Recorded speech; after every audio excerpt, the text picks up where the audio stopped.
వినోబాబావే భూముల మీద ఏ అధికారం లేనటువంటి ముఖ్యమంత్రి నువ్వు నీ తాబేదారు మంత్రులు, ముగ్గురు మంత్రులు, అక్కడ మంత్రులు, నీ వ్యవస్థ మొత్తం ఒక 10-15 వేల మంది పోలీసు వాళ్ళు వచ్చి కట్టుకున్న ఇండ్లను పిటగుళ్ళు తీసినట్టు నీ బుల్డోజర్లు వచ్చి ఊడబిక్కిరి చూసినావా?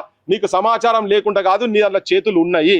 ఇలా ఈ ఆస్తులే తీసుకుపోయి మీ తుమ్మల నాగేశ్వరరావు తీసుకుపోయి దుబాయ్లలో పోయి యాడ దాచుకుంటుంది పోయిండో తెలియదు, కానీ ప్రపంచ దేశాలలో చాలా దేశాలకి వెళ్ళి వచ్చి ఇక్కడ వైద్యం చేసుకుంటున్నారు. Hyderabad is medical hub, health hub. ఇది ఇక్కడ కాకుండా ఆయనకేదో బాగాలేదని చెప్పి అల్లుని బాగాలేదు ఆడబోయింది, కానీ ఇవన్నీ ఇక్కడ నుంచి కట్టలు పట్టుకొని పోయి ఆడెక్కడో ఆస్తులు కొంటందుకే చేస్తున్నాడు ఇవన్నీ పనులు.